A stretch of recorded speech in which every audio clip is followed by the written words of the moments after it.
পঞ্চদশ বিধানসভাত মুখ্যমন্ত্ৰীৰ অন্তিম ভাষণ। বিফলতাৰ বাবে কৰিব নোৱাৰাৰখিনিৰ কাৰণে ৰাইজৰ ওচৰত বিনম্ৰতাৰে ক্ষমা বিচাৰি মই মোৰ বক্তব্যৰ সামৰণি মাৰিছোঁ।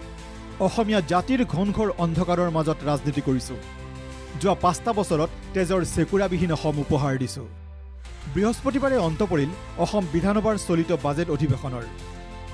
বাজেট অধিৱেশনৰ অন্তিম দিনা মুখ্যমন্ত্ৰী হিমন্ত বিশ্ব শৰ্মাই আগবঢ়ালে এইটো কাৰ্যকালৰ অন্তিমটো ভাষণ।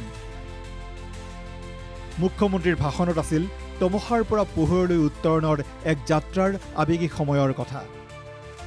ভাষণত মুখ্যমন্ত্ৰীয়ে কয়, অসমীয়া জাতিৰ ঘনঘোৰ অন্ধকাৰৰ মাজত স্থাপন হৈছিল এই বিধানসভা। অসমৰ জনসাধাৰণৰ বাবে এই বিধানসভাই আছিল এগছি আশাৰ বন্তি। অসমীয়া জাতিৰ এটা ঘন ঘোৰ অন্ধকাৰৰ কালখনত আমি ৰাজনীতি কৰিছোঁ। 2027 চনৰ চেন্সাছে অসমীয়াক এক প্ৰকাৰ সংখ্যালঘিষ্টত পৰিণত কৰিব। অন্ধকাৰৰ কলীয়া ডাৱৰৰ মাজত যেতিয়া এজন মানুহ নিশা ঘন ঘোৰ অন্ধকাৰৰ মাজত যেতিয়া এজন মানুহ খোজকাঢ়ে, কৰবাত যদি মিঠাতেলৰ চাকি এটাও জ্বলি থাকে, মানুহজনে সাহস পায় যে চিঞৰ এটা মাৰিলে কোনোবা এজন আছে। অসমৰ সামাজিক, ৰাজনৈতিক, অৰ্থনৈতিক জীৱনৰ আটাইতকৈ অন্ধকাৰৰ সময়খিনিত এইখন বিধানসভা স্থাপন হৈছিল।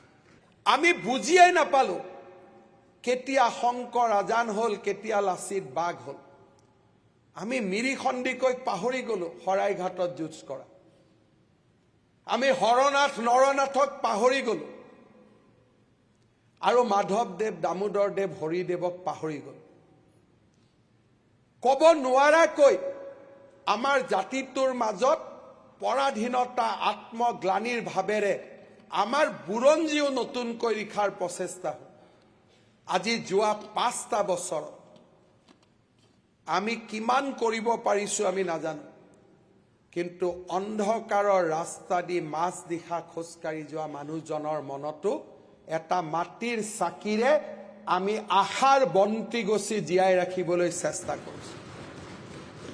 আজি মই গৌৰৱ অনুভৱ কৰোঁ যেতিয়া ধুবুৰী, বৰপেটাতো আমাৰ অসমীয়া মানুহজনে কয় যে আমি নিৰাপদে আছোঁ, সুৰক্ষিত হৈ আছোঁ।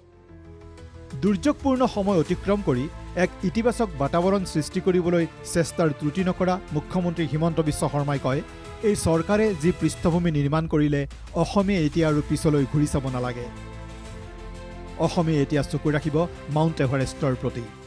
মই 5টা বছৰৰ এই অন্তিম বিধানসভাত অসমৰ জনতাৰ প্ৰতি শিৰ নত কৰি মই পুনৰ এবাৰ সেৱা জনাইছোঁ আৰু মই বিশ্বাস কৰোঁ যোৱা 5টা বছৰত আমি যি পৃষ্ঠভূমি নিৰ্মাণ কৰিলোঁ, এতিয়াৰ পৰা অসমে আৰু পিছলৈ ঘূৰি নাযায়।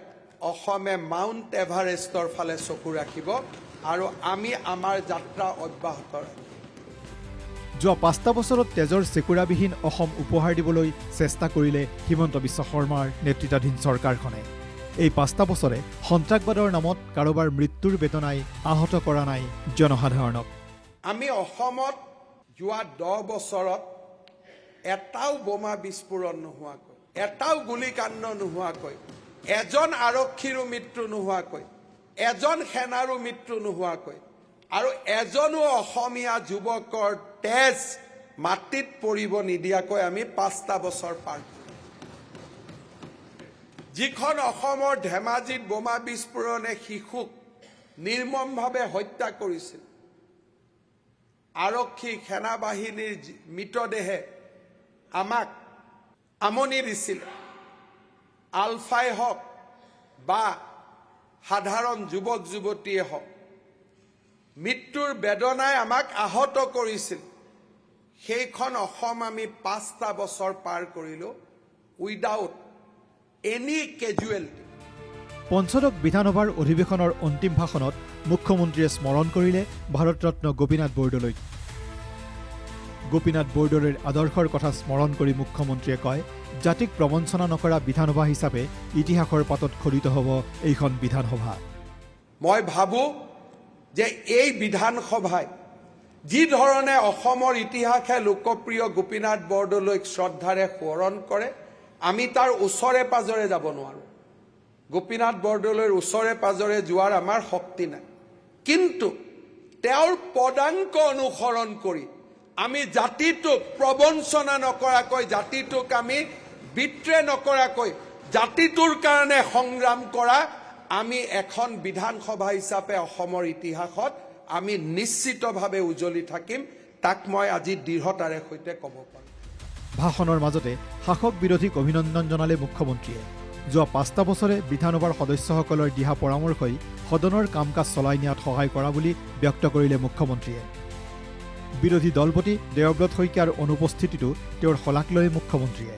বিৰোধী পক্ষৰ নেতা দেৱব্ৰত শইকীয়া ডাঙৰীয়াক তেওঁৰ অনুপস্থিতিটো অভিনন্দন জনাইছোঁ যে আমাক কাম কৰাৰ কাৰণে সমালোচনা আলোচনা দুইটা ধৰণে আমাক কাম কৰাৰ সুযোগ দিয়াৰ বাবে তেখেতক ধন্যবাদ জনাইছোঁ। বিধানসভাৰ মজিয়াত মাজে মাজে চিৰিয়াছ আৰু মাজে মাজে খুহুতীয়া কথাৰে অখিল গগৈ ডাঙৰীয়াই যি 5টা বছৰ অতিক্ৰম কৰিলে, আপোনাকো মই অভিনন্দন জনাইছোঁ। যোৱাকালি এটা মই ইণ্টাৰভিউত কৈছোঁ যে অখিল গগৈ ডাঙৰীয়াই যদি মেচিয়ৰ্ড হ'ব পাৰে, তেতিয়া অসমৰ ৰাজনীতিত বহু দিনলৈ তেওঁ ৰাজনীতি কৰিব পাৰিব। মুখ্যমন্ত্ৰী হিমন্ত বিশ্ব শৰ্মাৰ চলিত বিধানসভাৰ অন্তিম ভাষণ কিছু পৰিমাণে আৱেগিকো আছিল। এই 5 বছৰ বহু কাম কৰাৰ ইচ্ছা আছিল বুলি ব্যক্ত কৰিলে মুখ্যমন্ত্ৰীয়ে। তেওঁ কয়, ৰাজ্যত নিবনুৱা এজন থাকিলে আমি আনন্দিত নহওঁ। মা অসমীক নতুন ৰূপত সজাবলৈ সকলো ধৰণৰ প্ৰয়াস কৰা বুলি ব্যক্ত কৰিলে মুখ্যমন্ত্ৰীয়ে।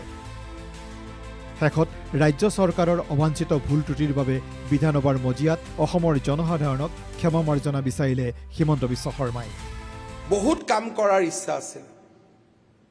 1.5 লাখ ল'ৰাক চাকৰি দিছোঁ। নিবনুৱা ল'ৰা এজন থাকিলে এতিয়াও আমি আনন্দিত নহওঁ যে 1,60,000জনক চাকৰি দিলোঁ মানে এভাৰেষ্টত উঠি গ'ল। অসমখনত এতিয়াও সমস্যা আছে। সমাধানৰ প্ৰয়াস কৰিছিলোঁ, প্ৰচেষ্টা কৰিছিলোঁ। যিমানখিনি কৰিব পাৰিলোঁ, নিশ্চয় ৰাইজে তাক আমাৰ বাবে আশীৰ্বাদ কৰিব। আৰু যিমানখিনি কৰিব নোৱাৰিলোঁ, তাৰ বাবে ৰাইজৰ ওচৰত আমি বিনম্ৰতাৰে সৈতে ক্ষমা বিচাৰিছোঁ। 50ৰ ভূমিকম্প, 78ৰ অসম আন্দোলন আৰু সশস্ত্ৰ সংগ্ৰামে আমাৰ মাতৃৰ মেৰুদণ্ডডাল ভাঙি থৈ গৈছিল। সেই মাতৃজনীক আজি আমি আকৌ এজনী যৌৱনেৰে পৰিপূৰ্ণ, যি ধৰণে আমি মা দুৰ্গাক দেখা পাওঁ, তেনেকৈ মা অসমীক আমি নতুন ৰূপত লৈ আহিবলৈ প্ৰচেষ্টা কৰিছোঁ। সফলতাৰ বাবে অহংকাৰ নকৰোঁ, সফলতাৰ বাবে গৌৰৱ নকৰোঁ, বিফলতাৰ বাবে কৰিব নোৱাৰাৰখিনিৰ কাৰণে ৰাইজৰ ওচৰত বিনম্ৰতাৰে ক্ষমা বিচাৰি মই মোৰ বক্তব্যৰ সামৰণি মাৰিছোঁ। Bureau report NKTV+।